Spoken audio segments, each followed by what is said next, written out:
Good afternoon, welcome to the third session on waves and the correction that Maxwell had to make on the Ampere's law so that the equation of continuity is simultaneously satisfied. Then we started talking about, yesterday we started talking about the space variation and time variation that has to get satisfied when all the four Maxwell's equations are satisfied simultaneously. We were trying to get the expression or the solution for an electric field which satisfies all the four Maxwell's equations, and we ended up with a wave equation, the general wave equation, and we attempted to solve the wave equation under conditions like we don't have current, there is no conductivity, it's an unbounded media, an isotropic media, and the electric field is harmonic. By the way, this equation, when you have harmonic fields, the wave equation gets called as the Helmholtz equation. And we realized that the Helmholtz equation is a vector equation which has actually hidden in it there are three equations, and we were trying to figure out what is the simplest solution. And we found that a constant electric field cannot be a solution. We also found that the electric field cannot be a constant in a plane perpendicular to its direction. The trial 3 was an electric field is a constant in a plane containing its direction. That was satisfying, giving us a satisfactory answer for electric field and magnetic field. So we said it's a plane wave solution. We wrote down the explicit solution and found that it's a sum of two exponentials. We figured what this actually physically means. Turns out that these are actually representing waves. So these are vector fields which are time varying, oscillating as a function of time. At the same time, they are propagating in space. And we figured what is the wavelength in terms of beta. Now beta gets called as the phase constant. Beta is your phase constant because that tells you after what length in space would the same phase repeat. After this is actually deciding lambda, which tells you after what length in space is the same phase repeating. For example, this phase of peak, it is repeating after a length of lambda. So this is phase constant and it is measured in per meter because 2 pi by lambda, so it's per meter. You also said there is a time variation, and the time variation is given by the frequency omega, and omega t minus beta z is actually giving you the phase as a function of space and time. So this is where the system crashed yesterday, doesn't matter. This is telling us omega t minus beta z is telling you the evolution of the phase of the wave, which is nothing but this parameter sitting inside the cosine function, or which is nothing but this exponential factor which tells you the phase, and that phase, evolution of that phase with time and space is given by omega t minus beta z. So if I want to find out what is phase velocity, if I want to find out what is phase velocity, which is, so let me just write that again here. I want to know how is, so remember this is our wave propagation. I have this orthogonal set of axes. My electric field is, the envelope of the electric field is, let's say, doing this with space. I want to know how fast is any given phase point is moving with the function of time. I had a simulation here to show you this, but unfortunately that simulation animation is not working in this computer. I am not able to screen share that. So what I will do is share these animations in the course material. So please take a look at that. There are some nice animations on the waves. So by phase velocity, what I mean to say is that we saw yesterday that this, if I take a specific point in space as a function of time, there is an oscillation of phase. So this point started out as a peak at a specific time, but as a function of time, there was an oscillation because of which the phase was changing at that point. Similarly, so that was omega t variation. Similarly, there is a variation as a function of space.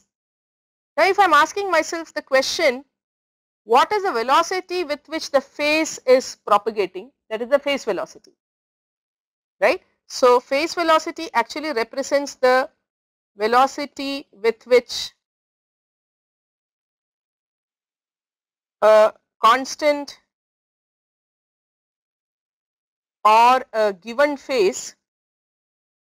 Now that given phase could be a peak, it could be a trough, it could be a phase of 0, it could be 2 pi, it could be pi, whatever, you can pick that phase.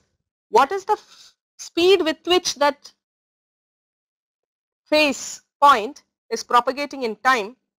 That is your phase velocity. So velocity with which a constant or given phase propagates, it's your phase velocity, referred to as Vp. So how do I calculate that? I have all the information required to calculate that. My phi is a constant, which means, because I want to find the velocity with which a constant phase is propagating. So phi is a constant, which means minus my omega t minus beta z is a constant. If I differentiate this once, I get omega, differentiate with respect to time, I get beta dz by dt is 0. So dz by dt is nothing but velocity. So this phase velocity is nothing but your omega over beta. So if I have information about beta, or rather beta and omega, beta is a spatial, remember this lambda, which was this wavelength, is defined through beta this way. Omega was this frequency with which the time oscillation is taking place, and they are related to each other through the phase velocity omega over beta. Now what was beta? Remember, beta is the phase constant, and we derived beta through gamma as alpha plus j beta. Gamma was the constant which was appearing in our solution here in the exponent, and we call that as the propagation constant.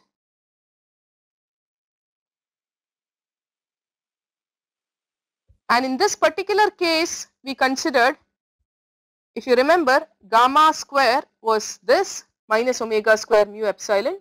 So it turns out that alpha equal to 0 for this case. When I say this case, I mean when sigma is 0, when there is no conductivity. It's a lossless case where you have gamma is purely imaginary. So alpha is 0. In that case, your propagation constant and the phase constant are identical in numbers, in magnitudes, and that beta turned out to be omega root mu epsilon for you, which means your phase velocity is omega over omega root mu epsilon, which is 1 by root mu epsilon. And if it is medium, is the medium that I consider is vacuum, your epsilon is nothing but epsilon 0 and mu is nothing but mu naught. So you get the phase velocity of the electromagnetic wave as 1 by root of mu naught epsilon. And this was corroborated by, this was predicted by Maxwell, and it was experimentally corroborated by Heinrich Hertz in his experiment where he tried to measure this velocity, and that turned out to be your famous 3 into 10 power 8 meter per second. And this is how the velocity of electromagnetic wave, when we say the velocity of electromagnetic wave, we are actually referring to the phase velocity velocity with which the phase of the electromagnetic wave is propagating in space, and that turns out to be 3 into 10 power 8 meter per second. Remember, this is not a function of frequency. It does not depend what is the frequency. So for all frequencies in free space, it is going to be 1 by root of mu naught epsilon. This is independent of frequencies for pure dielectric medium.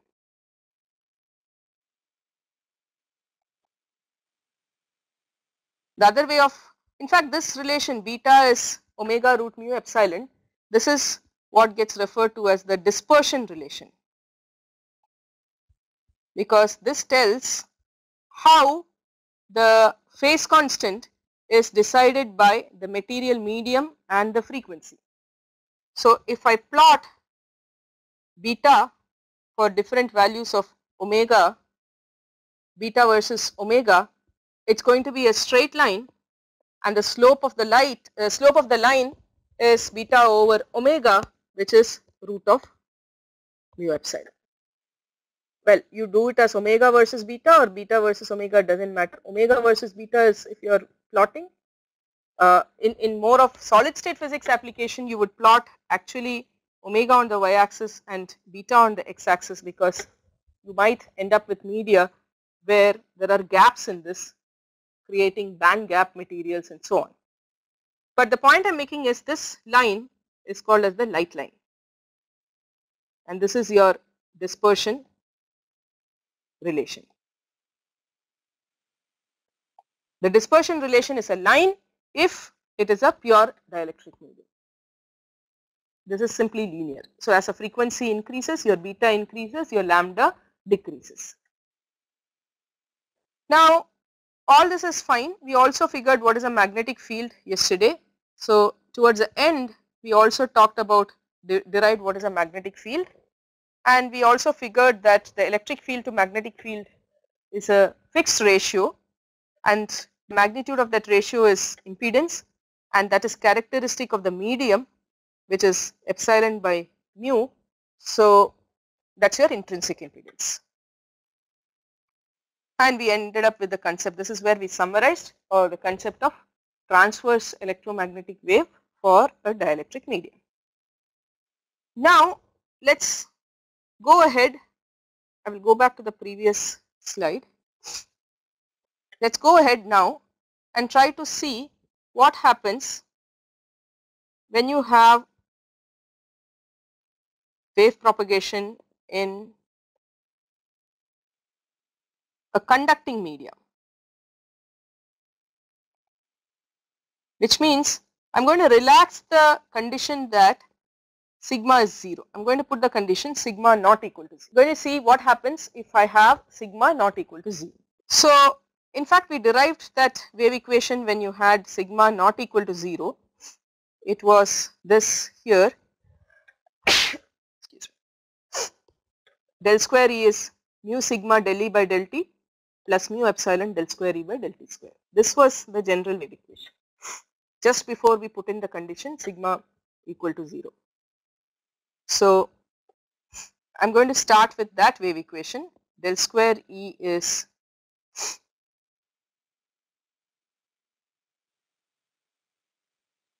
mu sigma del E by del T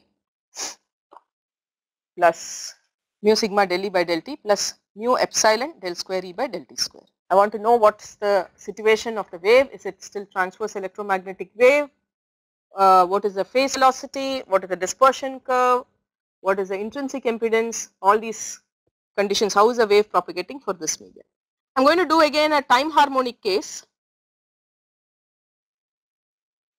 which means I will replace my E, X, Y, Z, T as E, X, Y, Z. Time function is represented as a harmonic function, and this is real part of this T power j omega t. And what's the advantage? I can replace del by del T. We saw yesterday that this can be replaced with j omega, and del square by del T square can be replaced with minus omega square. This is the advantage I get. So my del square E is nothing but j omega mu sigma E plus minus omega square mu epsilon. So my del square E is, I can take out j omega mu outside, and this would be, so this would be omega mu is out, so this is sigma plus minus, I have mu is out. So suppose, let me just rewrite this as, j omega mu sigma E minus omega square mu epsilon naught epsilon r E, where epsilon r is a relative permittivity of the medium. Then this is, and suppose I pull out j omega mu, then I can write this as sigma minus 1 I write as j square, I replace minus 1 with j square. So I will get, out of which one j is out, so this is j omega epsilon naught epsilon r. I'll tell you the reason why we are doing this substitution. And I pull out one more omega, so this is j omega square mu, and I'm pulling out epsilon naught also from it. So j omega square mu epsilon, sorry about this. So I can actually keep this inside omega square. I'll take the j inside, omega square. See, I'm trying to bring it to the same format as what we had in the dielectric case. That is the attempt. Attempt is to write this equation in the same format like this, where I can write as del square by del z square is minus omega square mu epsilon in the same format, so that the attempt is to see if I can write it in the same format so that I don't have to redo the whole solution, right? That's the idea. So that's where we are doing this juggling. So if I take omega square mu epsilon naught, what remains inside is, if I say take out omega square, omega is taken out, epsilon naught is taken out. So what I will end up with, j, because j goes inside, sigma, I don't have epsilon naught in the first term, so I have j epsilon naught. I have only a single omega here, so I should have one more omega in the denominator. So j sigma by omega epsilon naught, and there is a minus, omega square is out. So what will remain is epsilon r times E. So now if I replace this, you see all this is a constant. J sigma by omega epsilon is a constant for a given frequency. Epsilon r is a constant for a given frequency. So this is merely, as far as we are concerned, this is merely a complex number which I am calling as epsilon r c, right? This, so that I will write this as omega square mu epsilon naught epsilon rc. Now you look at the format, omega square mu epsilon naught epsilon r is what you had here. What we had yesterday was here minus omega square mu epsilon, which was minus omega square mu epsilon naught epsilon r. Now I have the same thing except that, okay, it's minus omega square mu epsilon naught epsilon r. So I have omega square. So if I write this as minus, so if I take this negative, this becomes negative, this becomes positive. So I have minus omega square mu epsilon naught. Instead of epsilon r, my epsilon rc is epsilon r minus j sigma by omega epsilon. So I just had to replace the relative permittivity of the medium with relative permittivity of the medium minus some number which is sigma by omega epsilon 0, which is the contribution because of the fact that the material is conducting. because if my sigma is 0, epsilon RC is epsilon R, I go back to the condition where it was purely dielectric. So we have cast it in this. So even for a conductor, what we managed to do is to cast the wave equation in the same format, and so I can write my wave equation as this is equal to gamma square E, and so I can write the solution of this wave equation as E naught plus e power minus gamma z plus E naught minus e power plus gamma z, and again I can claim all the relations, all the results what we had for the dielectric medium, except that now your epsilon R is not the relative permittivity, it is the relative permittivity, effective relative permittivity of the conductor. So if I can replace the relative permittivity with epsilon RC, all the story I told you yesterday is still true. What is the change? My epsilon, instead of epsilon R, I need to replace it with epsilon RC. That's all. Okay. And what is the change here in gamma? Instead of gamma being equal to gamma square was yesterday, it was minus omega square mu epsilon. Today also it is minus omega square mu epsilon, but this epsilon is epsilon naught epsilon RC, and so this is minus omega square mu epsilon. Instead of RC, it is epsilon R minus j sigma by omega epsilon. This is the only change. So my solution is whatever we told yesterday. At this point we said, you know, let's try to look at what is the solution, what is the simplest solution, and the simplest solution is still a plane wave even for a conductor. It is still a combination of forward propagating wave and the backward propagating wave.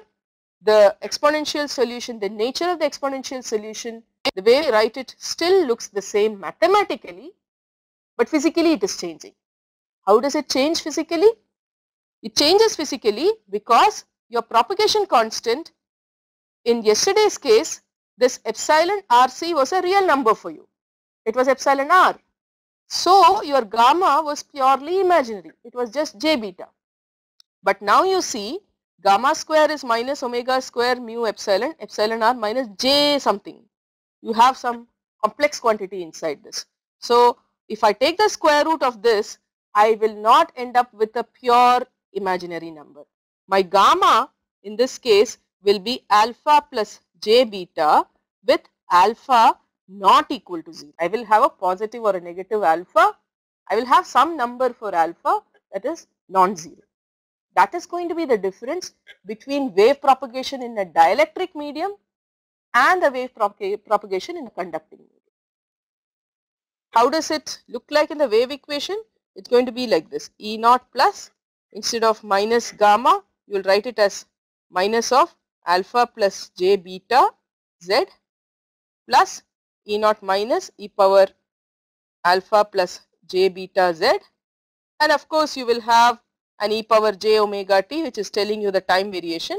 So this number is E naught plus e power minus alpha z e power minus j beta z plus E naught minus e power plus alpha z e power plus j beta z, and both should get multiplied by omega t. So I will write this as e power plus j times omega t minus beta z, and this would be, instead of this, we could write it as j times omega t plus beta z. As in the previous case, even here this is going to be a forward propagating wave, this is a reverse propagating wave. This forward propagating wave, this e power j omega t minus beta z, is a forward propagating sinusoid, except that now the change is its amplitude is modulated with this function e power minus alpha z. What does that mean? It means if I take the real part of the whole thing, it is E naught cos omega t. So the real part of this E field is E naught plus e power minus alpha z cos omega t minus beta z, and if I am putting a vector, it can be in an arbitrary direction, let's say ax. How would this look like? This is again cos omega t minus beta z. So if I take the x axis, y axis, z axis picture what I drew yesterday, that picture is still remaining the same except that the amplitude. So yesterday's picture had something like this, the wave was propagating something like this, but now the wave, the amplitude of the wave is decreasing as a function of z, which means if I try to draw the wave, it's not going to have, all the crests and troughs will not have the same amplitude. The amplitude is going to progressively decrease. So let me draw a shorter wavelength. This is how it's going to look, right? So because of this e power minus alpha z, as a function of z position, there is a decay, there is an exponential decay, and that exponential decay is decided by your alpha of the medium. That exponential decay is decided by the alpha of the medium. What decides the alpha of the medium? Again, we need to go back and find out what is the real part and imaginary part of this function to find out what is the alpha of the medium. You will do that, but it turns out that you can intuitively say when your gamma is 0, when your sigma is 0, when you don't have conductivity, or when your sigma by omega epsilon is very small, when my sigma by omega epsilon, this term is what is contributing to this additional phase, right. So when this additional, this is the term that is contributing to the alpha, the attenuation. So if this factor is, it's all decided by this factor. So sigma by omega epsilon is pretty much deciding, is the deciding factor to decide whether alpha equal to 0 or alpha is much smaller than, it's much smaller, is small, or alpha is large. So it is this number which decides whether how fast the wave is attenuating. Is the wave attenuating, the decay is slow, or if the decay is fast, is decided by this factor. And interestingly, this factor is dependent on frequency, which means for a given material, for a given sigma and epsilon, this depending on omega, if omega is small, it can happen that sigma by omega epsilon is large. When omega is large, your sigma by omega epsilon is small, which means the material itself is not deciding whether it is a dielectric or a conductor, which is very surprising. It is not no more, as far as wave propagation is concerned, the material properties alone do not decide whether it is a conductor or a dielectric. Frequency has a major role to play. If I am sending very high frequency, the material could be a good conductor, the sigma could be very large, the conductivity could be very large. But if my frequency is also much larger than that, if this frequency is very large, the denominator in the sigma by omega epsilon becomes large, the fraction becomes small, which means this additional contribution sigma by omega epsilon, whatever is this additional contribution, that becomes negligible. The material will behave as if this complex term is actually this term here, j sigma by, the second term here which we have marked here is non-existent. Material will start behaving like a dielectric. Even a good conductor will behave like a dielectric if my frequency is very large. So this is the lesson to be learned. If you ask, somebody asked me a question, what is the definition of dielectric and conductor? Explain dielectric and conductor, and I have been postponing that question. Now you have the answer. You call a material as a dielectric. To answer the question, you have to ask this question again. You have to ask the question, what is the frequency of operation? At which frequency of operation are you asking me this question, whether the material is a conductor or a dielectric? If the frequency is high, such that sigma by omega epsilon 0 is small, then the material is a dielectric.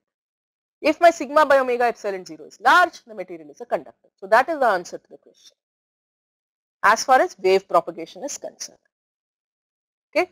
So at the moment I will take a small break here because I am seeing some questions blinking. Oh, this question is about solenoidal and rotational. Solenoidal field is a magnetic field. So this is slightly off this topic, but since the question has come up, I will not keep it pending. If it is a solenoidal field, it means divergence is 0. If it is an irrotational field, it means curl is 0. There is no rotation. So they are not the same.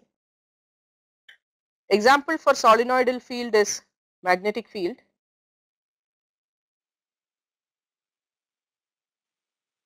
And example for this is electric field, not always though, in the static case. Curl of A is 0 because it always diverges. If there are any other questions, can you please post it? Okay, so this is the first hand output from what happened in a conductor, that as the field is propagating, it is when the field is okay. This is fine. I mean, as the field is propagating, it is attenuating. What about this side? Is it getting amplified because it is exponentially amplifying? Does it mean that the negative propagating wave propagating in the negative direction, it's e power plus alpha z? Does it mean that it's getting amplified because e power alpha z means exponentially growing function? You want to think about it. If the field is exponentially growing, I am somehow creating energy. That's not possible. So what the catch there is, this is negative propagating wave, which means your z is negative. Wave propagating in the negative direction. Z axis is in the negative direction. So if it's negative direction, it means that even though e power alpha z we are writing, the z is negative, so it is actually e power minus alpha z. So as the wave is propagating in this direction, that wave is also kind of attenuated. Okay. So the deciding factor is sigma by omega epsilon 0. Now there is one more interpretation to this deciding factor. If you look at curl of H is sigma E plus epsilon del E by del T. Now that epsilon del E by del T for time harmonic case, it is J del by del T is J omega epsilon. So in a way, of course I know this is the conduction current and this is the displacement current. So if I take the magnitude of the conduction current to the magnitude of the displacement current, that is sigma by omega epsilon, and that is nothing but similar to or your sigma by omega epsilon 0 factor, with the difference that sigma by omega epsilon 0, if I multiply it with epsilon r, of course I get back to sigma by, instead of this I could have also written it as omega epsilon 0 epsilon r, which is sigma by omega epsilon.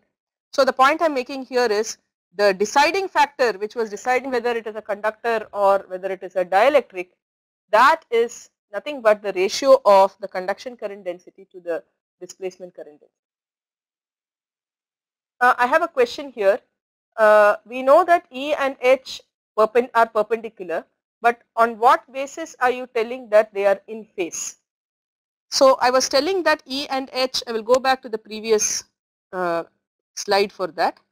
We calculated H and we found H is equal to E by eta times something. They are perpendicular to each other as I have shown.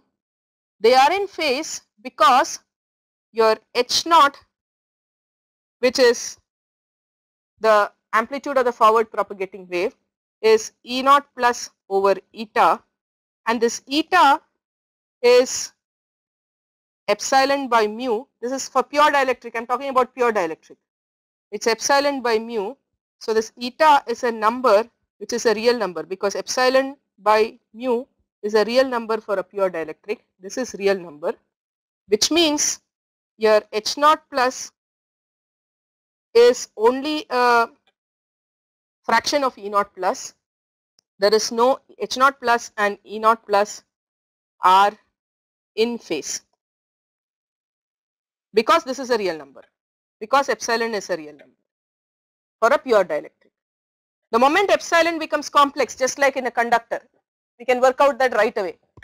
Epsilon is becoming complex, which means eta becomes complex, which means why don't we work it out right away. So to answer that question, for conductor, what we will see is that we can do the same calculation for H. You will end up with the same eta, and it will turn out that eta is, why don't I think we can work it out formally, but I will tell you that this eta becomes complex, and the eta becomes complex. I can write eta as real part and a mod theta eta, which means E and H have a phase difference from each other. We will work out what is the exact phase difference. So because eta was real, it turns out that E and H are perpendicular, but they are in phase. I hope that answers the question. If there is anything else, please post it. So continuing on the sigma by omega epsilon factor, it turns out that this deciding factor in wave propagation is decided by the ratio of the conduction current to the displacement current. And look at the somewhat confusing part here. When you say a material is conducting, take gold for example, it's conducting. Now you say it's a good conductor, and you say that the ohmic loss is very small because it's a good conductor. Now what are we saying here? We are saying that if sigma by omega epsilon is large, which means when sigma is large and for a given frequency sigma by omega epsilon is large, it is turning out that it is showing a lossy behavior when for a given frequency, it's a lossy behavior when sigma is large. Alpha is not equal to 0 when sigma is large. This is one confusion you people, I mean whenever we learn this for the first time, you always have. We tend to think that we know that ohmic loss is very less when the sigma is large. But here we are saying we are saying something reverse. We are saying that alpha is not 0, which means there is attenuation, which is there is loss when sigma is large. So how do both these facts gel with each other? We have to remember that what we are talking about is electromagnetic wave. As the wave is propagating through a conductor, as the electromagnetic wave is propagating through the conductor, all what we are saying is that if the material has large conductivity and so sigma by omega epsilon is large, it will attenuate. But when we talk about ohmic loss, that is a conduction current loss that we are talking about. That is not wave loss we are talking about. We are talking about ohmic loss because and that ohmic loss is in the form of heat. It is getting converted to heat. So that is more for a DC case, for a conduction current case. Whereas here we are talking about the case where obviously when your displacement current is and the conduction current, see when does sigma by omega epsilon become large? When you have a large frequency, when you have a large time variation, when there are time varying currents, you set up an electromagnetic wave and you are talking about the attenuation of that electromagnetic wave, and we say that that electromagnetic wave is lossy, which means it does not penetrate into the conductor when your sigma by omega epsilon is large, right. So understand this difference, keep that in mind. Now the next attempt is to find actually alpha, beta and eta, because these are the parameters that are of significant importance. So we found that the wave propagation as such is the same, the kind of polarization is the same, the way the wave propagates is the same, except that it's getting attenuated. But if you want to actually find what is the attenuation parameter, we should be able to find these numbers.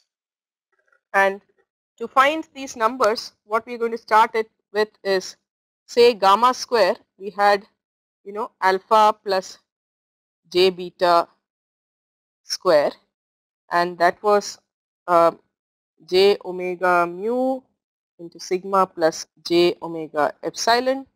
So this is the point where I start with.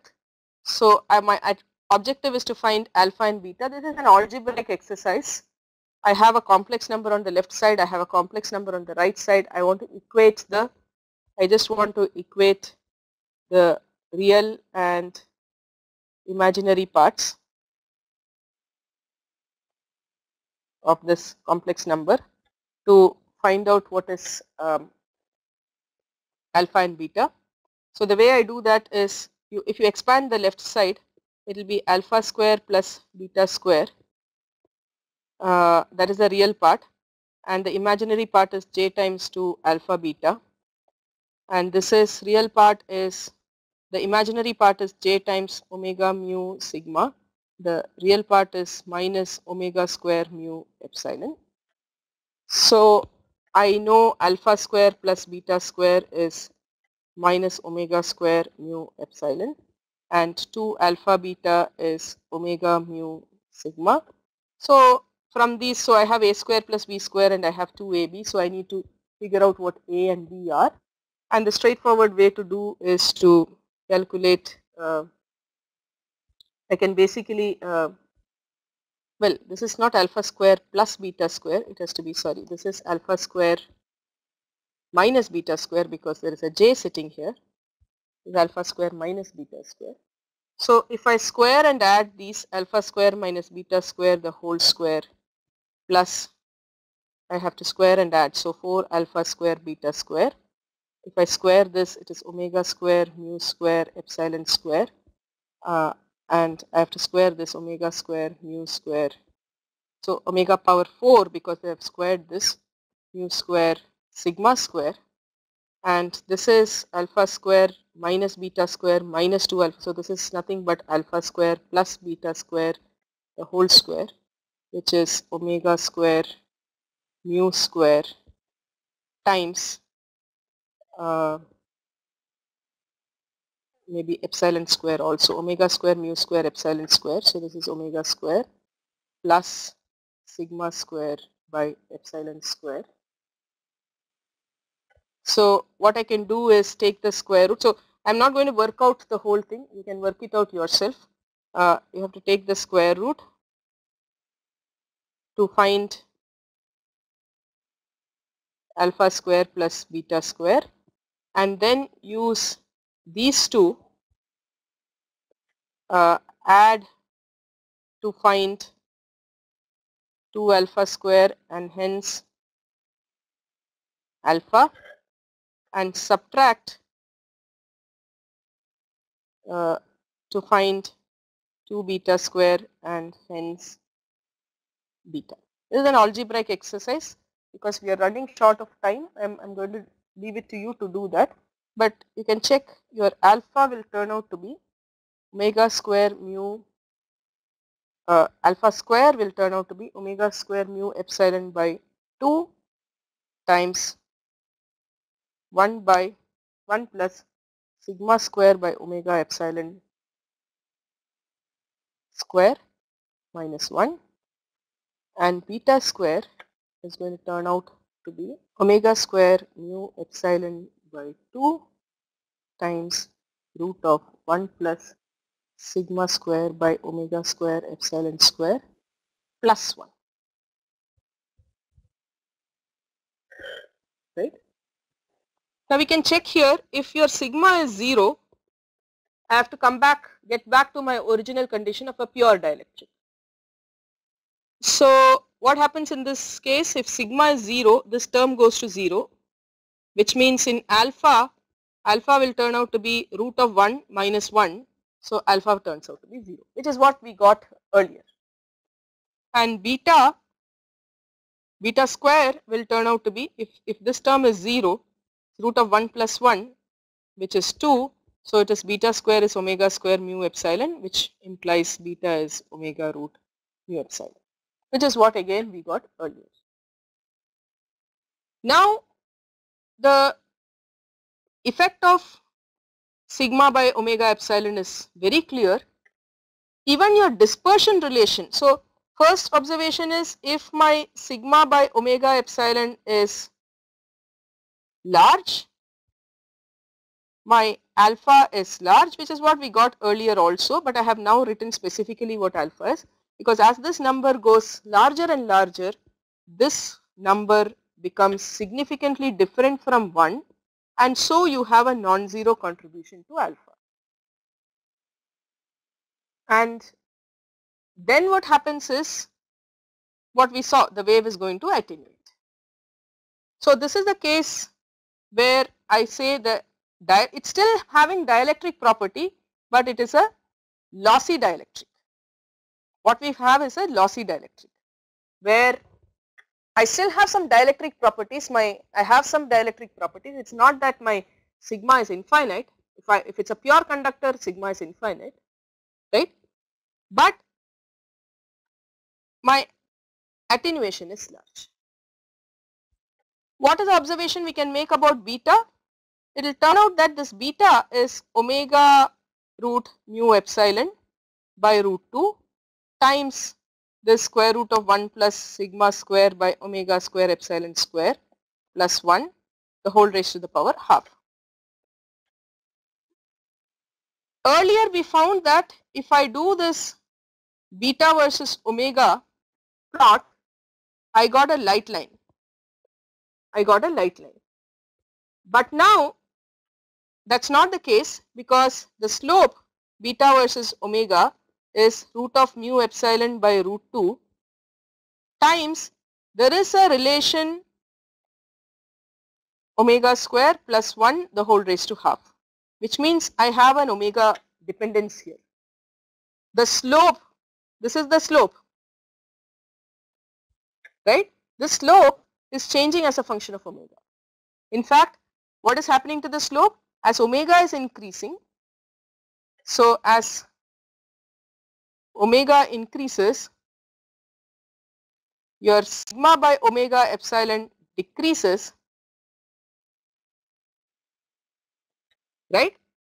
Which means that as your omega is increasing, the contribution due to this decreases, which means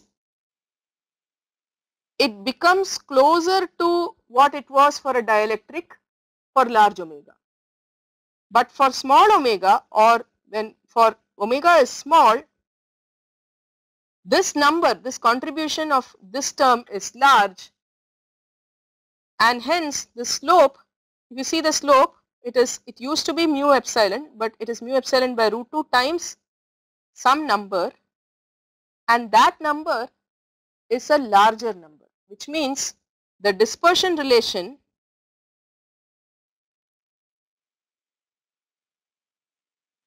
is not a straight line. The slope is larger than root of mu epsilon. So if this was the slope, I had a larger slope, and finally it converges to mu epsilon.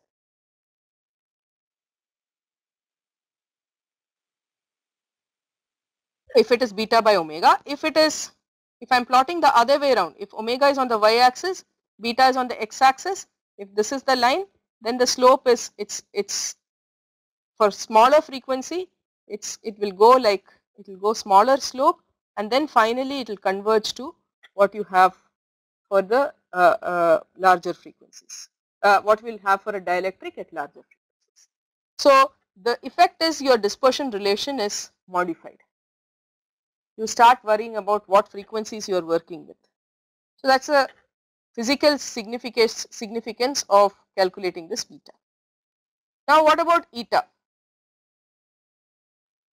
So to find eta, what we will do is to find h. Now h is given by, we know curl of E is minus mu del h by del t, which is minus j omega mu h.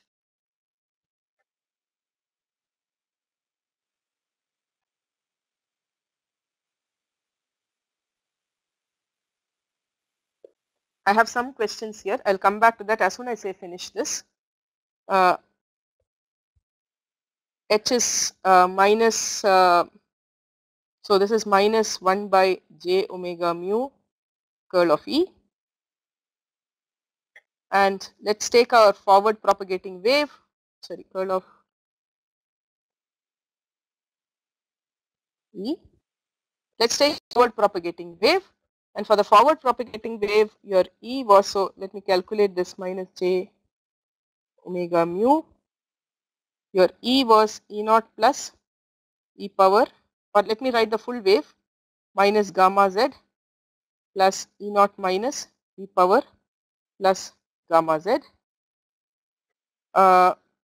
This was, so I cannot write it here. This is actually my Ex, which was varying as a function of z.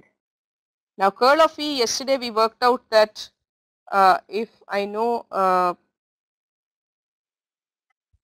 curl of E yesterday, the same, I mean nothing in this wave has changed. So the curl of E is nothing but minus del Ex by del z. So I have to just write it as minus 1 by j omega mu Lex by del z in the Ay direction with Ex as this.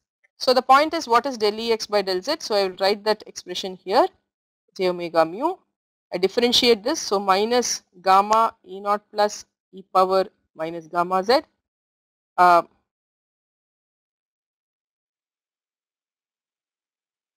plus E naught minus gamma e power plus gamma.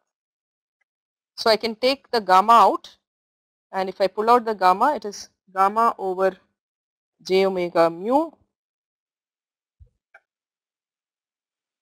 times this becomes, and I take multiplied by negative, so E naught plus e power minus gamma z, and this negative gets multiplied here, so this is minus E naught minus e power plus gamma z.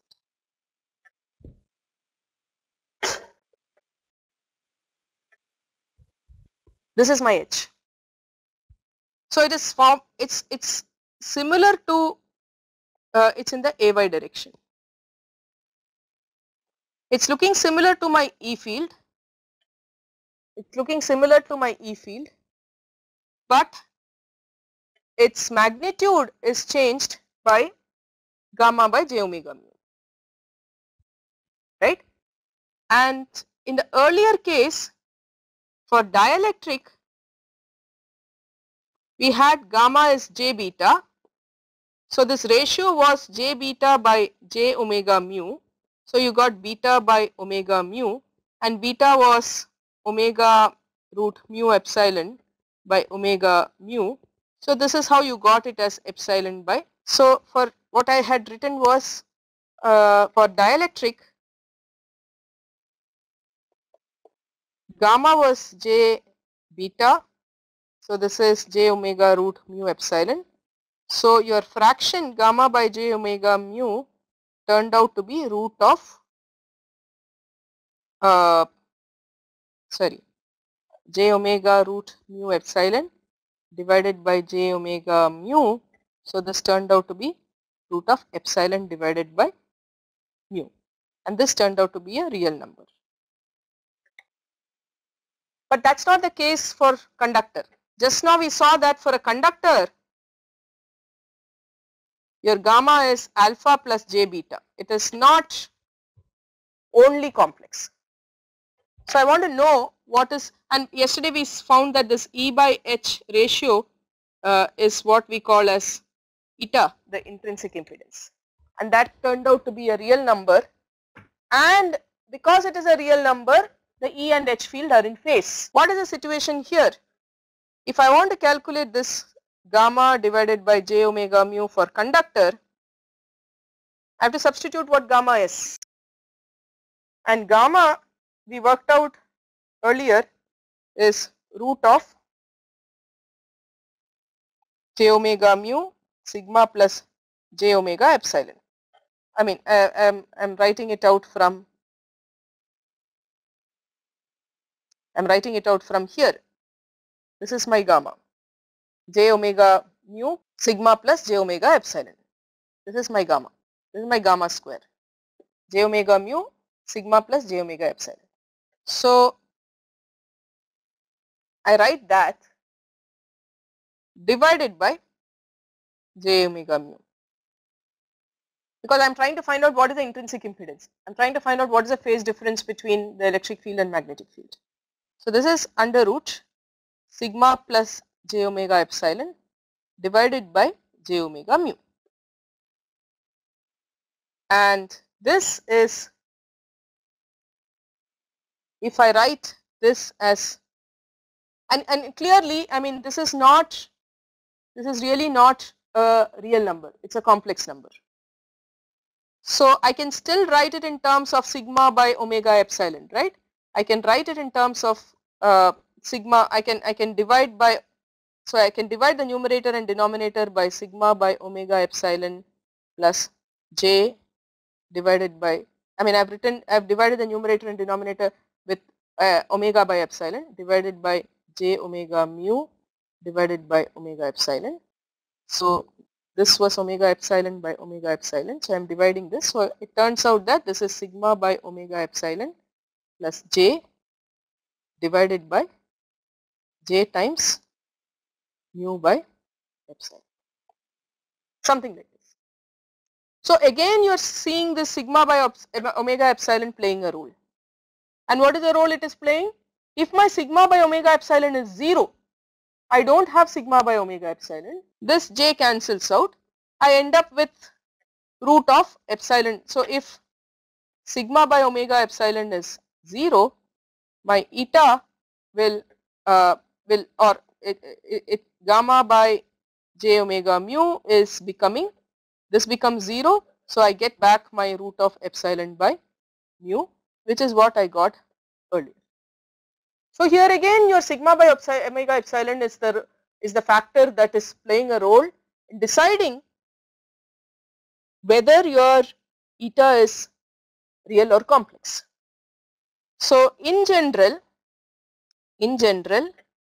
your eta is complex, and I write eta as real part e power j theta, the imaginary part, where theta is the phase of intrinsic impedance.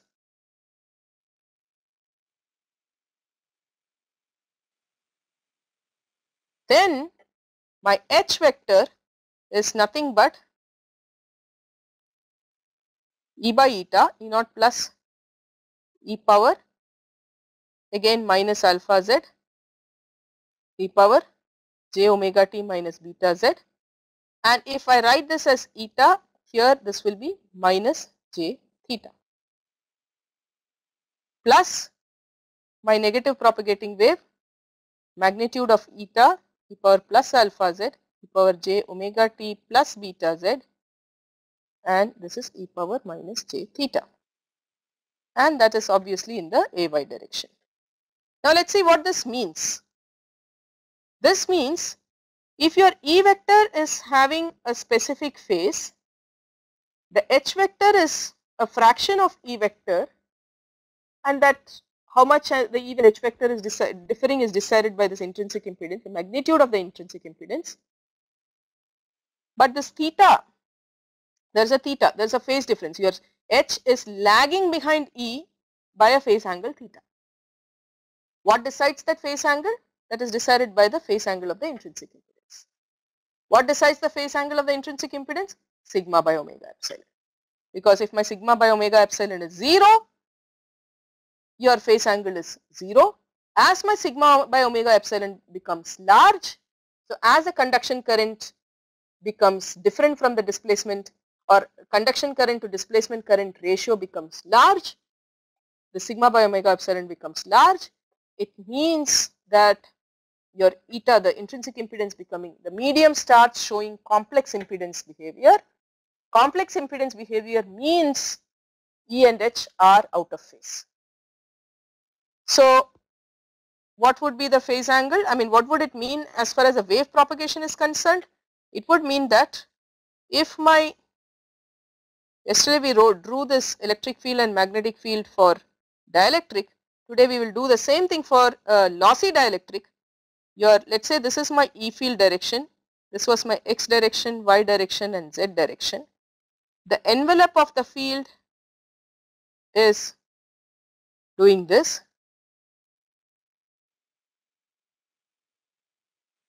The electric field is actually doing this. It's decreasing, then it is increasing.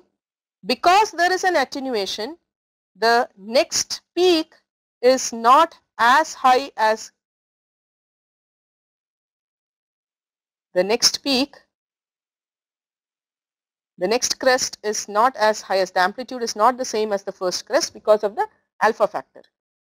So it is this. This is how it is. The third peak might not be as high as because of the alpha factor. These arrows are showing the direction of E field along the X direction.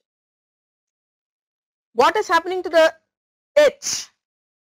H is lagging behind E by an angle theta. What does it mean? It means that if E is reaching the peak at a specific position, H will reach the peak only after a certain time. E has reached this negative maximum at this time, the H will reach its negative maximum only after a certain time.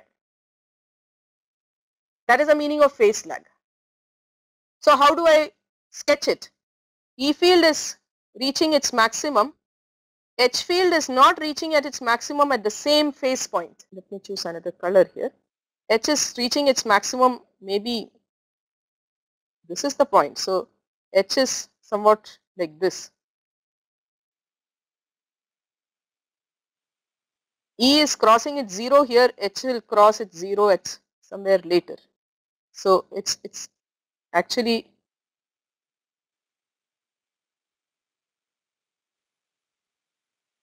it's reaching its negative maximum somewhere here, next maximum here, H will reach its somewhere here. So this is how the H field is. It's not a very nice picture, but the meaning is the H reaches its maximum later than E field. This is the meaning of saying they are still orthogonal to each other. Remember this, E vector and H vector are still orthogonal to each other, but the way they are oscillating, as E is at its peak, H was also at its peak. So let's say E is oscillating this way, H is oscillating this way, and the wave is propagating in the forward direction. In a pure dielectric, what it meant was when E was at its peak, H will also be at its peak. As E is going down, H will come down, E goes negative, it goes negative, and this is how it was oscillating. But in this case what happens is, there's an animation to show this also, but let's see if the screen share works, we will do it, otherwise I will send this animation to you. But the point is, as the E is at its maximum, H is not at its maximum. E goes down, after some phase lag, the H reaches its maximum. The oscillations are still orthogonal. H is doing this oscillation, E vector is doing this oscillation. But it's just that, so you can think about it as two swings. One swing, and in a park you have seen, you have from the same support, you have two swings. While the first swing is at the maximum, the second swing is not at its maximum. It will reach a maximum at a later time, maybe after the first swing has come down. So in the case of swings, both the oscillations are in the same direction, but in the case of E and H field, the oscillations are in orthogonal direction. So you have to think about two swings, one swing which is doing this, another swing which is doing this, right? And assuming that they don't hit each other, they are probably at different supports, so they don't hit each other, but they are reaching their maxima at different time points. That is where, that's what happens when the medium becomes lossy, when it's a lossy dielectric. So I hope this answers the question that what happens to the phase difference between E and H while they are being perpendicular. That is pretty much what we want to do about, again of course you can find the phase velocity of the wave. Phase velocity would be, we did that in terms of dispersion diagram, dispersion curve. So phase velocity was the reverse of this, omega by beta is the phase velocity. So this is root 2 by this whole thing raised to minus half would be the phase velocity, and the way omega versus beta, so you saw that the phase velocity is not a constant as a function of frequency, it's a function of, whereas in the conductor, in the dielectric you saw that the phase velocity is a constant, does not depend on frequency, but here it is a function of frequency. So that is about lossy dielectrics. Now the question is, I have two questions here, but I will answer that question after we do the next section, because the answer to those two questions lie in the next section. We move on to a case where it is a good conductor. What is an ideal conductor? For us, ideal conductor means sigma is infinite, very, very, very large sigma. A good conductor means, you know, very large sigma. You have a value of sigma which is very, very large. But in the language of electromagnetics, good conductor does not necessarily mean large value of sigma. Good conductor actually means large value of sigma by omega epsilon. Large conduction current as compared to displacement current, because this is nothing but the ratio of conduction current to that of the displacement current. So when we say a good conductor, what we actually mean in the waves, as far as the electromagnetic wave is concerned, is that the conduction current is large as compared to displacement current. To the extent that I can say what is large, sigma by omega epsilon is much, much, much larger than 1. And as you know, as we discussed earlier, this is not only the property of the material, it is also decided by the frequency. Larger is a frequency, smaller, even if it is gold, which has a conductivity of some 10 power 7 Siemens per meter, that will act like a poor conductor, that will act like a dielectric when your frequency becomes very, very large, right. So if I am trying to send very high frequency through gold, it's not going to go through, it's going to behave like a dielectric. Low frequencies, yes, which is why it is very hard to build high frequency circuits, because your conducting pads will not act as conductors, they will act as dielectric, it will not carry current. It has to carry, you have to do something special to make it carry the electromagnetic wave. So next question is related to the transmission line and things like that. So I will finish this before we take the next question. But if you have any other question, please type it up in the question sheet. Don't wait for the end of the session.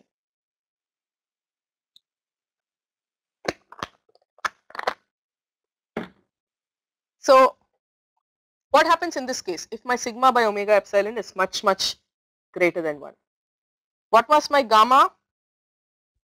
Remember what was my gamma square? I'm going to use this. This is gamma square. Gamma square, because gamma square I substituted as this. J omega mu sigma plus j omega epsilon. So my gamma is square root of j omega mu sigma plus j omega epsilon, and if I take my omega epsilon out, so this is j omega square mu epsilon sigma by omega epsilon plus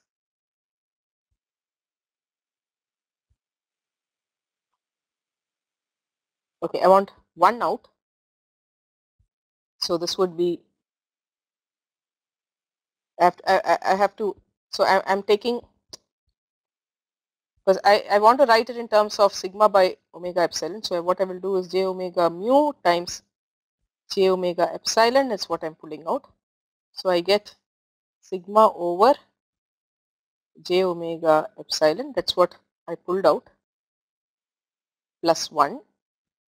So this is minus omega square mu epsilon times minus j sigma by omega epsilon plus 1.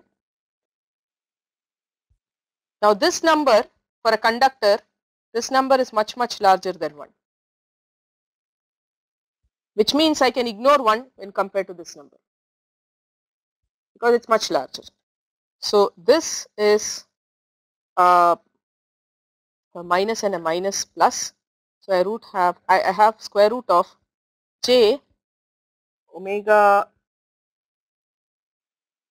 I multiply, so I'll end up with omega here, mu sigma. I'm approximating this because I'm saying this number is much larger than, I'm working now, I'm trying to see what is happening in a good conductor, and good conductor, as we said, is characterized by this condition. Now how do I calculate this? This is root of omega mu sigma, j is e power j pi by 2, cos pi by 2 plus j sin pi by 2, and raised to the power half. So this is root of omega mu sigma e power j pi by 4 is cos pi by 4 plus j sin pi by 4. Cos pi by 4 is 1 by root 2, j sin pi by 4 is j by root 2. So this is nothing but square root of omega mu sigma by root 2 cos plus j sin. So this is my gamma. If I write in terms of my angular frequency in terms of frequency in hertz, this is 2 pi f mu sigma by 2 1 plus j. So this is root of pi f mu sigma 1 plus j. This is gamma. So my propagation constant is becoming a very nice and strange number here. It's becoming a number in such a way that its real part is pi f mu sigma, its imaginary part is also pi f mu sigma. Both are identical. Both the real part and the imaginary part are identical. What's the consequence of this? What happens inside a good conductor? What happens when sigma by omega epsilon becomes much larger than 1? The consequence is definitely you have an alpha, definitely you have an attenuation. So the wave is going to, you have a very predictable attenuation as a function. Now the attenuation is inverse, directly proportional to square root of f. So the wave is actually doing this. The electric field will start doing this, and this attenuation is, so if I start, so this is a conductor, this is a conductor, and this is, let's say, air. You had, let's say, wave which is hitting air, hitting the conductor. The moment it gets into the conductor, it just attenuates, reduces to 0. It has to, because the electric field inside a conductor is 0. It has to reduce to 0. The point is, it does not reduce to 0 immediately inside as it enters. It's not 0 just at z equal to 0. If it's a wave, it will decay down to 0. And the rate at which it decays is given by this alpha. So you define a quantity called as skin depth. Why skin depth? It means that at the conductor, the field is existing only at the surface, only at the skin of the conductor, or the top surface of the conductor.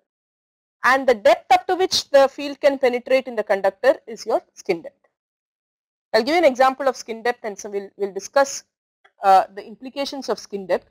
But let's first calculate what the skin depth is. Now, the wave is attenuating. So the wave is following this minus alpha z function. Wave never becomes, electric field never becomes 0. In principle, electric field reduces to 0 only when z equal to infinity. Up to z equal to infinity, the wave is surviving at very small electric field. So you can't, so if you want to find, if you ask the question, you know, when would the field attenuate to 0, the field will attenuate to 0 at infinity, because this function will become 0 only at infinity. So instead of asking that, the question we ask, just like how we do the decay constant in a capacitor or an inductor, we say what is the distance after which the strength of the electric field is 1 by E. It reduces to 1 by E, which is about 37% of its value at the, I can't say initial value because I am not talking about time variation, it is a space variation. So value at the surface. 1 by E of the initial value is a wrong thing to say, because there is no initial value, it is not a time decay we are talking about, it is a decay along the space, it is along what is happening inside the conductor. So you are talking about the distance after which E naught becomes 1 by E of E naught. So this distance after which your field becomes 1 by E of its original value at the surface, this is your skin depth, referred to as delta. And what is that distance? I know that E is E naught plus e power minus alpha z e power j omega t minus beta z. This is my E. So what is the distance? So when z is equal to the skin depth, E is becoming E naught plus, which was my value at z equal to 0, divided by E. So E naught plus divided by E is E naught plus e power minus alpha delta, and of course I have this. I am not considering this because I am looking at the amplitude only, I am not looking at the space variation. So which implies your delta is 1 over alpha, because when delta is equal to 1 over alpha, this becomes E naught by E. So your skin depth is 1 over alpha, or your skin depth is 1 over root of pi f. This has lots and lots of significance. The idea of skin depth has lots and lots of significance as a wave is concerned. So to understand this, there are many examples one can think of when you are talking about skin depth. What it means is that, so I'll first summarize what it means physically. It means that if I have a material with sigma by omega epsilon much larger than 1, which means if I have a very good conductor, right, if I have a very good conductor, it means the electric field cannot penetrate inside the conductor. Electric field penetration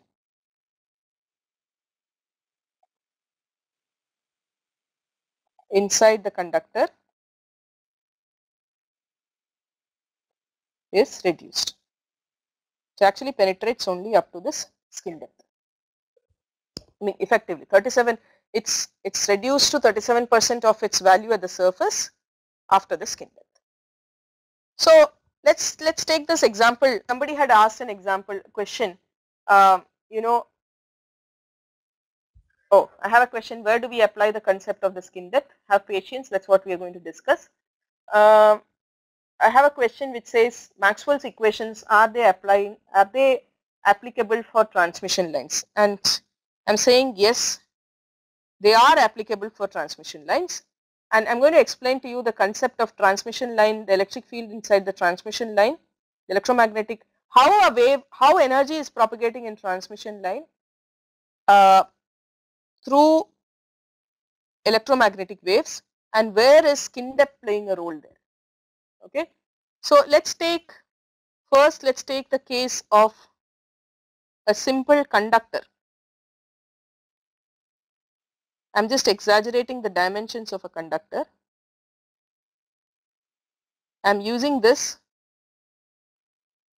This is just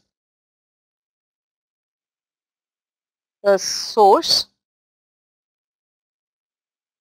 conductor. There is some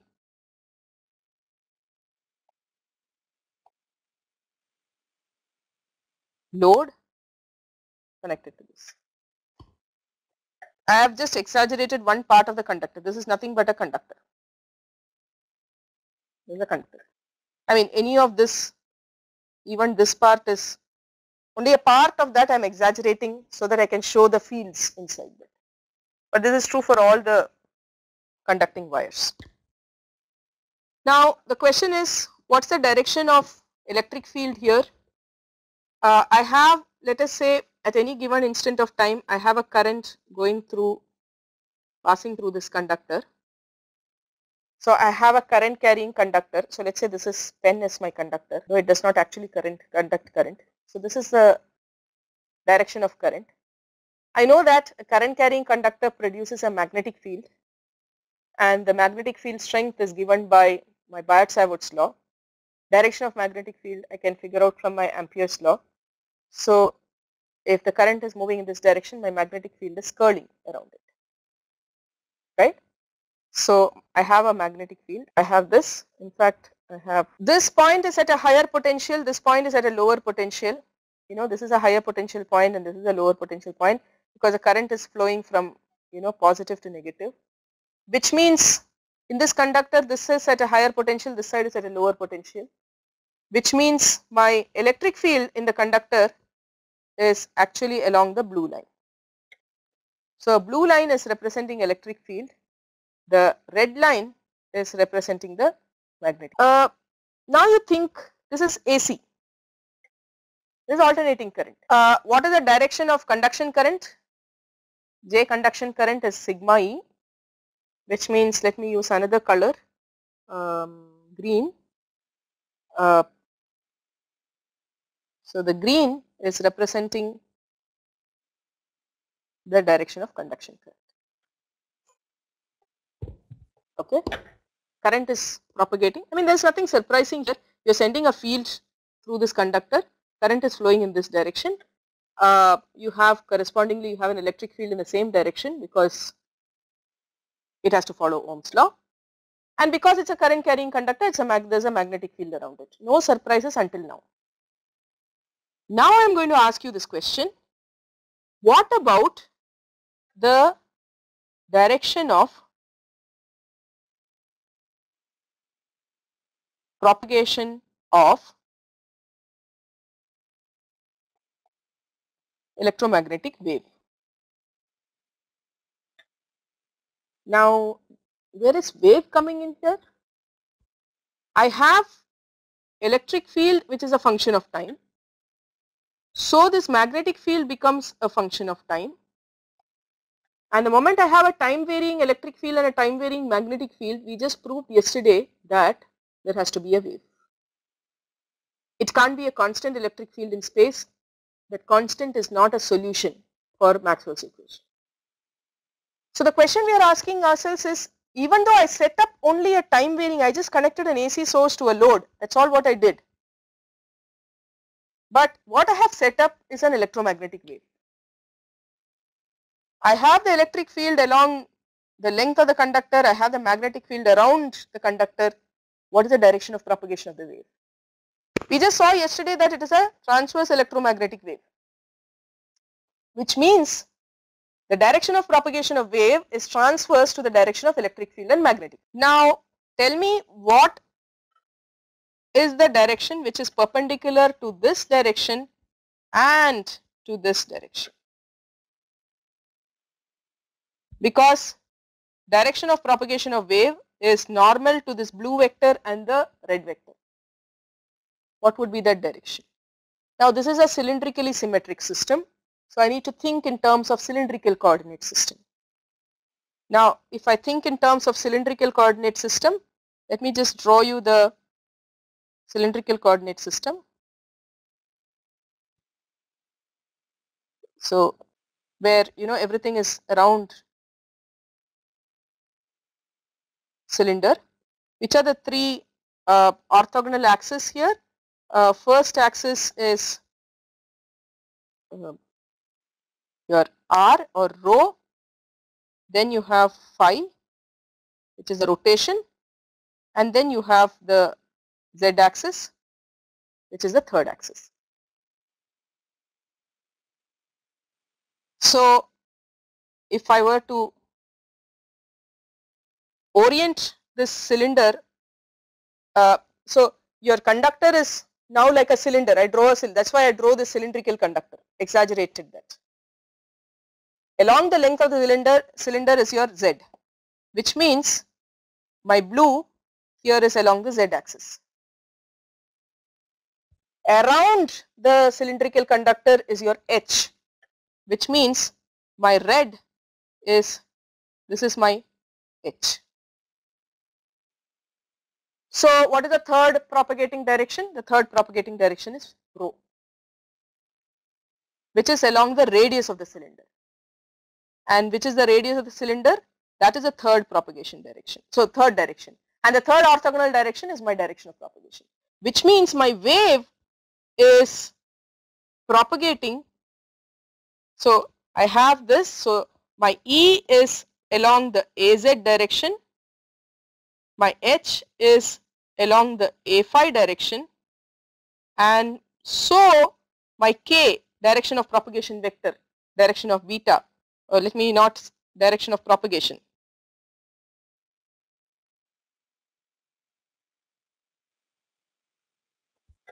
should be along the A rho direction.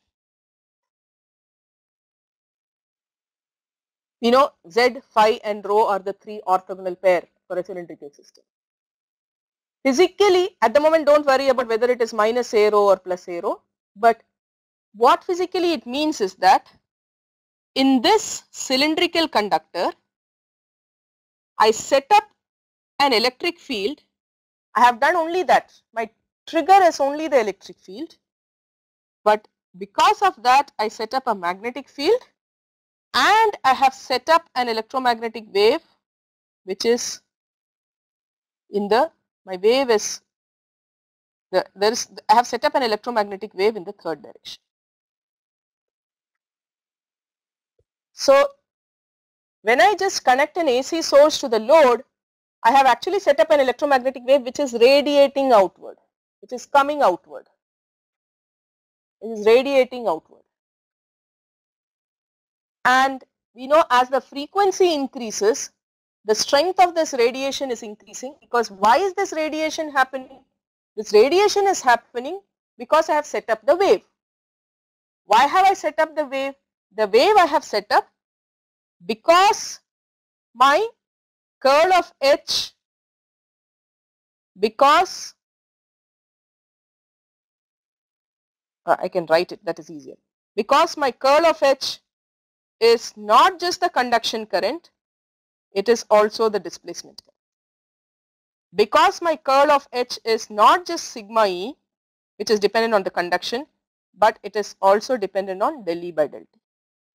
So the faster I oscillate my electric field, faster are the time variations in electric field, more is the displacement current, and so the strength of the electromagnetic wave becomes larger and larger. This is what happens when I am trying to send a current through a conductor. Which means when I am trying to send higher and higher frequencies, I have only certain available energy. Now that energy is getting distributed between conduction and radiation. I am throwing away all my wave. Where is the wave directed to? The wave is directed outward. It is not reaching the load. It is reaching all other, it's just getting radiated. So if I simply connect a conductor and send high frequency, the wires of the conductor are now radiating, which is why you have this issue of electromagnetic interference, right? The energy is leaking out, which means I can keep a probe, I can put a probe here and pick up that electromagnetic wave. I can extract what you sent. I can do tapping very easily this way. So if I were to do a very high frequency transmission, a single wire transmission line or a two wire transmission line, what is it called as, it's a very bad idea. You cannot transfer the energy to the load by this way, because your energy is getting wasted as radiation, electromagnetic wave. You can't prevent electromagnetic wave, they just radiate out. Because of the TEM nature, it's radiating in a direction that you don't want. You want the direction to be along so that it reaches the load, which is why you don't use these kind of wires for low frequencies, high frequencies. You use coaxial cables, which is, somebody said it's a transmission line for high frequencies, which is why you need coaxial cable for high frequencies. Now, how are you solving this problem of radiation in a coaxial cable? So, let us see what is the construction of a coaxial cable. It will have a central conductor, central pin, and then you will have a outer conductor,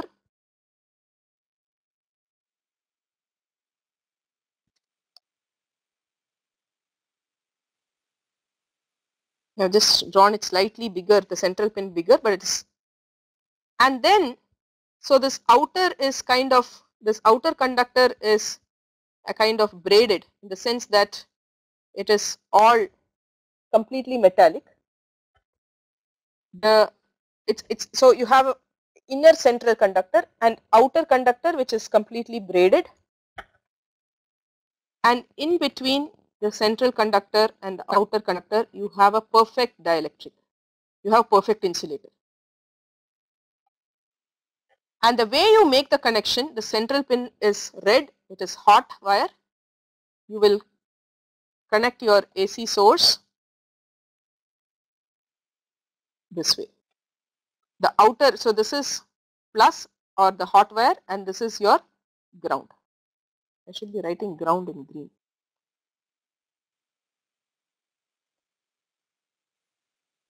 And where do you connect your load? You will connect it somewhat like load your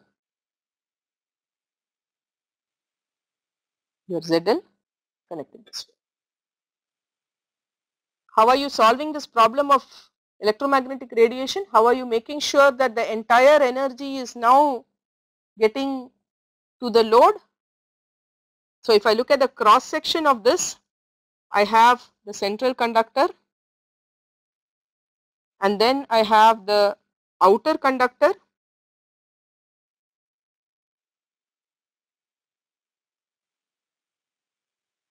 and you see how I have connected. The plus and the minus are here. So, at every section of the line, the inner conductor is at a higher potential when compared to the outer conductor when this end is positive and this end is negative. So, my E field direction is from high potential to low potential. If, of course, in AC when the cycle reverses it is the other way around. I am talking about a cycle where this end is plus and this end is minus. So, current, where is it going? It is going through this. How does a current complete its path? It goes through this, passes through the load, and then it completes its path through the ground. This is how it completes. So, the center is again the current carrying conductor. You have a magnetic field around it. So, the direction of magnetic field is curling. So, if current is going into, the magnetic field direction is, let me try and draw it in black. Magnetic field is H is along A phi. Your electric field, what did you do now when compared to the previous case? In the previous case, electric field was, if I had a single wire, the electric field was along the Z direction. What we did smartly in a coaxial cable is, we turned the direction of electric field so that electric field is along the arrow direction, along the radius. So, what happens to the direction of propagation of the wave? The third perpendicular direction, which is AZ direction, right. So, what did we do? We turned the electric field so that your wave is now forced to move along the Z direction, so that at high frequency, when anyway you are setting up a wave and that wave is now moving along the z direction. It's moving towards the load. So you are confining the electromagnetic wave inside the coaxial cable. There is no loss of energy because you have dielectric in between. So that dielectric current, there is no conduction current inside the dielectric, but you are propagating it as an, when at high frequencies, you are propagating it as an electromagnetic wave, so that all your energy now reaches the load. And this is what we call as a transmission line. And this transmission line becomes relevant when you are working at a high frequency, or in other words, when the length of transmission becomes comparable to the or larger than the wavelength of your oscillation. So the question was, does electromagnetic wave applicable for transmission line? Very much. It is this concept of electromagnetic wave that led us to this design of a coaxial cable. Very much applicable. So in a transmission line, even though you would have learned transmission line in circuit theory as a combination of inductances and capacitances and phase delays and so on, the way the energy actually propagates through the transmission line is as an electromagnetic wave. It's propagating as an electromagnetic wave, right? So you are able to achieve a complete transfer of energy from one end of the source to your receiver. Now the reverse can also happen. So this was the concept of answer to the question, and this is how so your energy is, this is how your energy is transferred to the load as electromagnetic wave, as a transverse electromagnetic wave. You have only one mode in a transmission line, which is a transverse electromagnetic wave. Later on, at some stage, if you get a chance to do waveguides, I will prove to you that in waveguides, TEM is not the only way of, transverse electromagnetic wave is not the only way of propagating. There are other ways of propagating. It's probably a topic of next class or next session in QEEE. But the point is, in a waveguide, so this is a waveguide, this is a transmission line. In a transmission line, your electromagnetic wave exists as a transverse electromagnetic wave, TEM wave. E has a specific direction, H has a specific direction orthogonal to E, and the direction of propagation is third.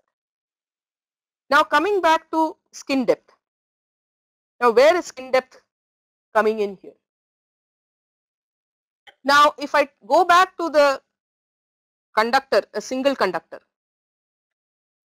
it means that the electromagnetic wave, even though at high frequency, so we said at high frequency energy is in the form of electromagnetic wave, it is radiating out this way. But do you have electromagnetic wave inside the conductor? Can I have electric field inside the conductor? You said the way this kind of conductor works is because electric field is in this direction, so you have conduction current in this. But the moment I set up waves, do I have electric field like this at the center of the conductor? No, because what actually happens is the skin effect. There is electric field here, there is electric field here, there is electric field here, but you see the amplitude of electric field decays.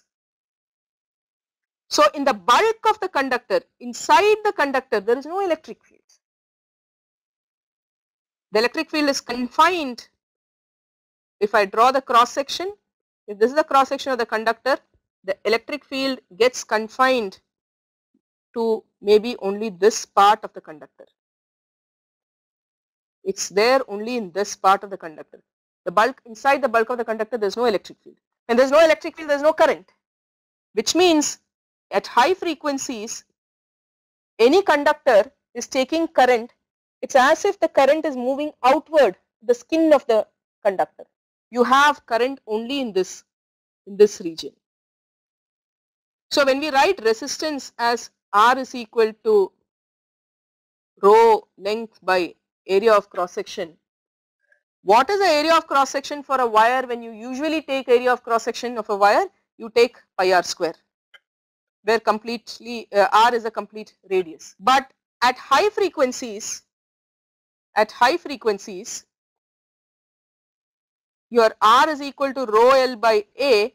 Your a is not pi r square, because the current is not at all flowing through the entire radius. It is flowing only in this region wherever there is electric field.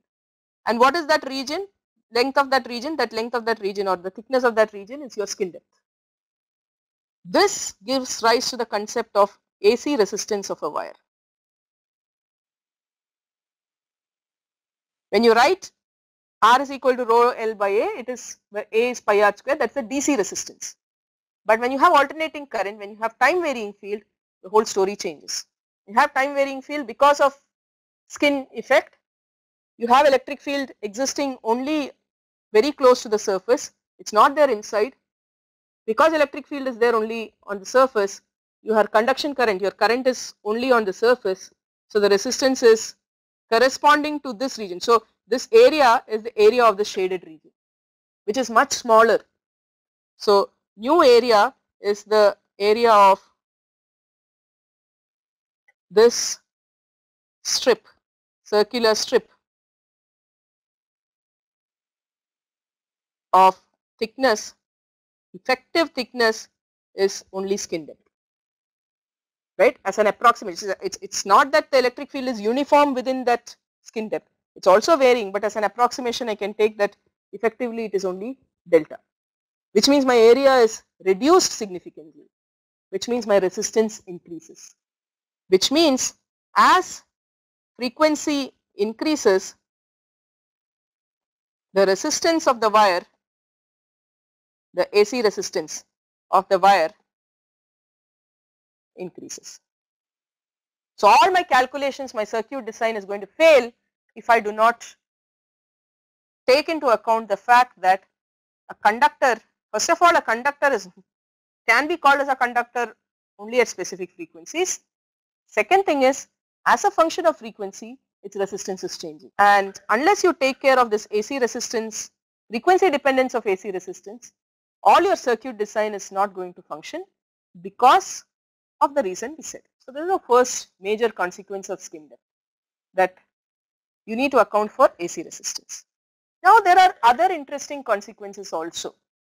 You know, in a PCB board, printed circuit board, you want to have low resistance and for bonding wires, and if you want low resistance, which means sigma should be high, and you would want to use gold. But if you start using gold in PCB, which is what they do at high frequencies, what you will end up doing is, your boards become more and more expensive because it's gold. Maybe not very, now in the recent times gold prices are starting to fall, but it's still very expensive. You would like to have conduction through gold, but to reduce the cost, what you can do is you can do silver inside and then gold outside. Simply because you know that conduction is only happening in only in the region where there is skin depth. So you can put even silver, it need not be silver, it could be copper or it could be any low cost metal. You can take a low cost metal, you gold plate it, the thickness of the gold plating should be such that it is at least the skin depth. Use it for your conduction because your current is going to see only this skin depth part.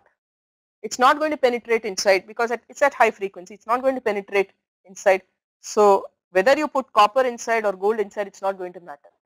So electroplating with gold can actually cut down the cost of bonding wires.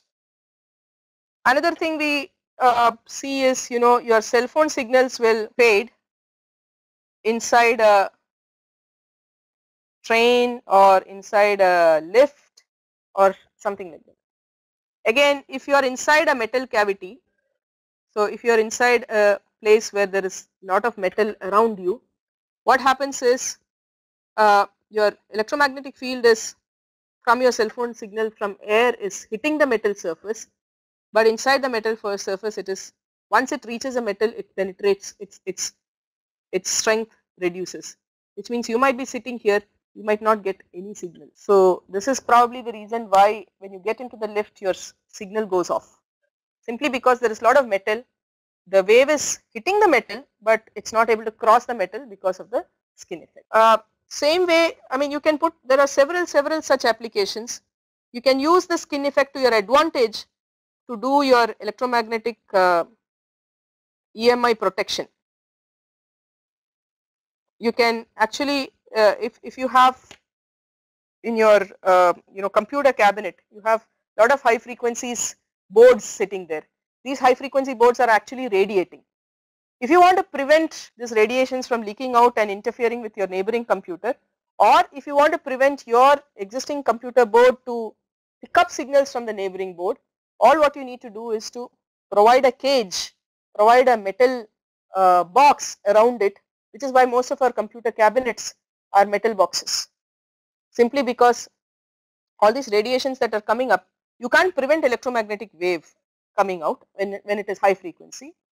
And once you are having electromagnetic wave, you are now saying that it will not penetrate the metal. So you provide the thickness of the metal in such a way that its thickness is larger than the skin depth, so that it cannot penetrate through the metal. So there are several examples. I have given some examples, other examples in the notes also. So the skin effect and conduction through metal is something that is very interesting, which has lot of practical applications. And one of the things that we want to mention before we close is that since your alpha is 1 by pi f mu sigma, if you want to calculate eta for this intrinsic impedance, let me just write it here, intrinsic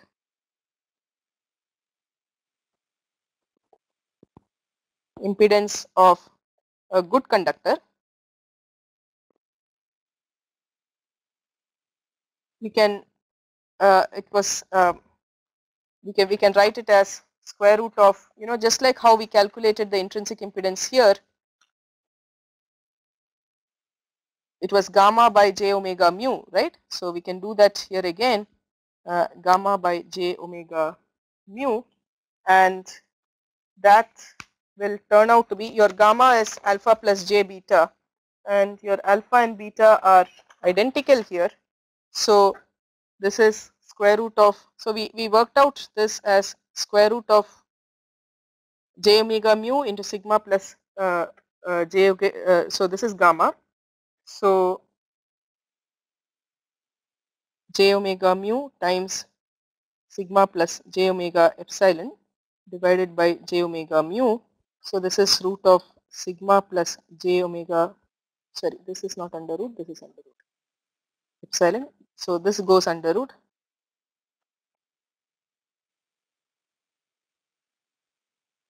And this is approximately equal, because your sigma by omega epsilon is very large. So you can approximate it to j omega mu divided by sigma, and it will turn out that if you work out, this is square root, it will turn out that pi f mu by sigma times 1 plus j, which means your eta, it's 1 plus j. So the point we are making is e power j theta, where theta now is pi by 4 because it's 1 plus j. So the angle of that theta is pi by 4, which means the phase difference between electric field and magnetic field is pi by 4 for a good conductor. Electric field and magnetic field. See, in a lossy dielectric we said electric field and magnetic field are out of phase by an angle theta, which is decided by the phase of eta. But now we are saying that if it's a good conductor, the phase angle is fixed, it's pi by 4, which means when electric field is at its maximum, magnetic field is not at its maximum, but it's in such a way that there is a phase difference of 45 degree between the electric field and magnetic field. Now with that we conclude, and from what we had promised originally, one small topic that remains is power flow and Poynting theorem. So we have done up to this. this we could have completed had we not had the half an hour glitch yesterday. So what I propose to do is I can probably do one more session if you are interested. The session will be on Monday, next Monday between 2 to 4, where I will do Poynting theorem and power flow and maybe work out some of the tutorial problems. So if colleges are interested, please join in that session. I will do it anyway so that I complete what I promised. We need another 15 minutes to do Poynting theorem and power flow and maybe 1 hour to discuss some of the tutorial problems. So we will solve some of the problems which I had put up or maybe some additional problems, and then we can discuss if you have any questions. Now let me take the questions here. We know that E and H are perpendicular, but in what basis they are in phase? So that question is answered. Maxwell's equations applicable for transmission line? Yes, very much. That's what is answered. Is it related with Maxwell's equation? I suppose it is for the transmission line question. Yes, it is an electromagnetic wave, so it is very much related to Maxwell's equation. How would a dielectric act for low frequencies? PSGCT has asked this question. So I think partly that also is answered. Now whether you call it as a dielectric or not is dependent on frequency. So there is no question of dielectric behaving at low frequencies. They are saying that when your sigma by omega epsilon is large, its conductor, sigma by omega epsilon is small, it is dielectric. Is a time varying electric magnetic field represent transmission line? We have answered that.